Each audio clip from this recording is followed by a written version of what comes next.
Vamos a hablar con Ignacio Ibarzábal, que es director de la ONG Argentinos por la Educación. Ay, me esperaba un señor muy grande, Ignacio, perdón.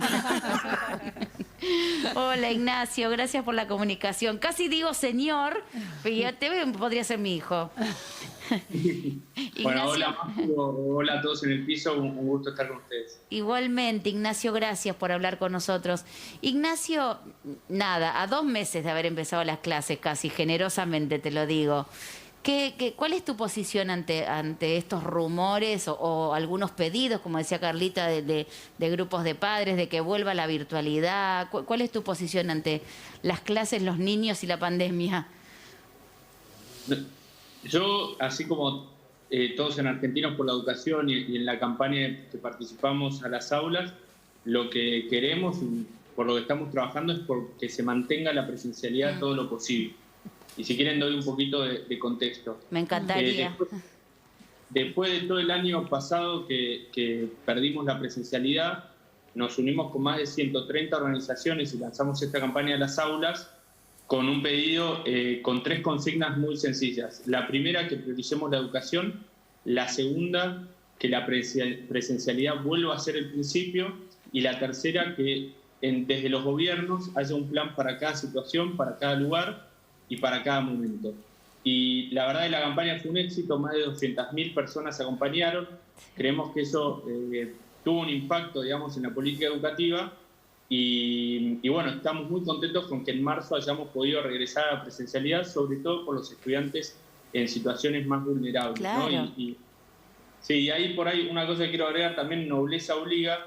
Creo que hay que apoyar la decisión que tuvieron los gobiernos y también el esfuerzo que hicieron muchos sindicatos y los docentes para que para que podamos llegar a este consenso de la presencialidad que tanto nos costó, ¿no? Entonces, creo que es importante este contexto de que venimos de una historia de ya 12, 14 meses y fue muy difícil llegar a la presencialidad, ¿no? Esto, si quiere, para empezar, por decirlo así. Sí, es que, perdón, Paulita, es que coincido en eso de, por favor, valoremos el esfuerzo, porque digo, no sé, cada vez que llega algún WhatsApp de grupo de algún país, dice, no, porque yo no quiero, pues sí, por favor, con lo que costó, sí, con lo que totalmente. costó que los chicos volvieran a la escuela.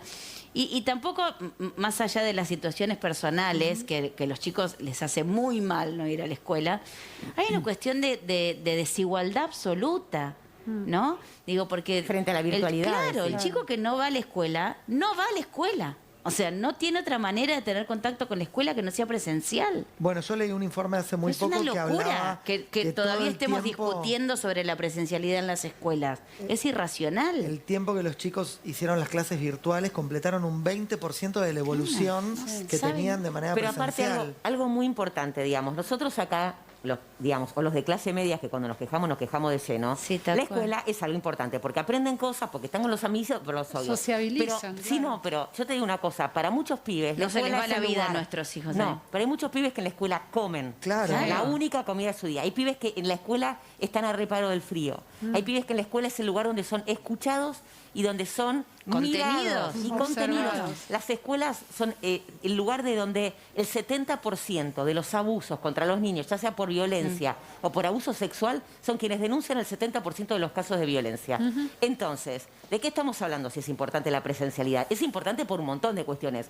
¿Se podrá o no se podrá? Pero no se puede discutir si es vital. Pero es creo vital. que los que están pidiendo el cierre, que no son la gran mayoría, ¿no? Pero digo, los que están pidiéndolo, no sé, Ignacio me va a corregir o sumar información mucho más precisa, tiene que ver con los contagios que se van conociendo, como este Colegio de La Plata, 500 alumnos, 102 contagiados, colegio cerrado, ¿no? Todo el mundo afuera hasta nuevo aviso. Por otro lado, los números que se conocieron hoy, 25.500 personas contagiadas, más de 368 fallecidos, entonces son números que asustan. Y no quiero hablar desde el lado del susto, pero te pregunto desde el lado sí de las cifras, como ese caso de La Plata, y me podrás decir, bueno, es un caso puntual y en la mayoría no pasa, es real, el Ministerio de Educación dijo que el número de contagios en general es bajo, pero ¿cómo se tranquiliza a los padres? ¿Vos qué crees, Ignacio, que cómo se los tranquiliza, cómo se les informa, o mejor dicho, cómo se los educa también para que no se junten en reuniones sociales con los chicos después de las clases? Sí. Bueno, te agradezco la pregunta porque creo que en todas las intervenciones de recién, en el fondo lo que tuvimos es una micro discusión de evidencia sobre los costos de la no presencialidad, ¿no?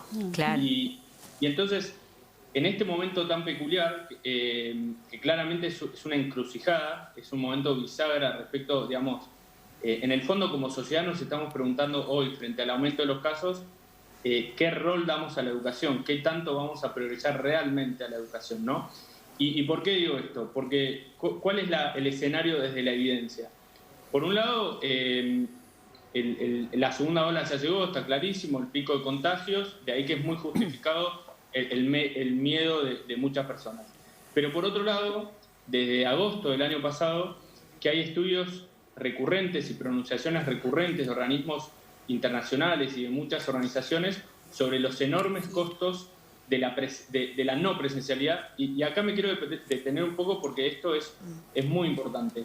Digamos, estamos hablando de costos en salud, costos en aprendizaje, costos de socialización, costos de empleo futuro y de pronunciamientos de, no sé, desde la Organización Mundial de la Salud hasta UNICEF, pasando por el BID, el Banco Mundial, la Asociación de Pediatras Argentinos, etc. Entonces, eso está muy bien documentado y tiene que ser parte de esta decisión prudencial. Y por otro lado, hablábamos un poco de cómo es la situación en las distintas escuelas. Bueno, los datos a nivel nacional dicen que solo un 1% de los docentes se han contagiado y el 0,16% de los estudiantes. Entonces, eso también despierta otra pregunta. ¿Qué es más seguro? ¿Que mantengamos una situación relativamente ordenada en las escuelas o que los chicos estén en otros contextos donde quizás los contagios pueden ser mayores? Y todo esto sin hablar del tema que para mí y para todas las organizaciones de las aulas es el más grave, que es el de la desigualdad. Y si quieren les puedo compartir algunos datos de abandono, que creo que son los más... Sí, eso te quería preguntar, si hay datos sobre la cantidad de niños que dejaron la escuela, que debe ser una cifra espantosa. Sí. Acá tenemos dos problemas. El primero es que si tuviera que responder con mucha franqueza, ¿hay datos precisos? La respuesta es que no. Y eso es parte de los problemas estructurales que tenemos, que necesitamos mejorar muchísimo los sistemas de información educativa en Argentina. Eso puede quedar para otro capítulo. Pero respecto a las estimaciones que hay, con los datos que tenemos, realmente tenemos que tomar mayor conciencia de la emergencia educativa que estamos viviendo. ¿Por qué? Porque según algunos especialistas, se proyecta que alrededor de 1,5 millones de estudiantes han abandonado o están en riesgo de abandonar la escuela. Y por ahí voy a poner un ejemplo. Claro, 1,5 millones de estudiantes es el equivalente a la población de Entre Ríos o la mitad de la ciudad de Buenos Aires. No es un número alto, es un número... imposible. Delirante. No alcanza los... Sí, es muy preocupante. O sea, si le ponemos un rostro a ese 1,5 millones, nos damos cuenta de lo importante que es priorizar la educación y lo difícil que va a ser el desafío para tantos niños y niñas en el futuro, ¿no? Por esta crisis que estamos viviendo. Entonces, ¿a qué voy con todo esto? Es que estos datos, esta evidencia, tienen que ser tenidas en cuenta para la decisión y creo que tenemos que tener más conciencia de estos costos para tratar de sostener la presencialidad a ultranza. No da lo mismo estar en la escuela que no estar y eso la evidencia lo muestra claramente.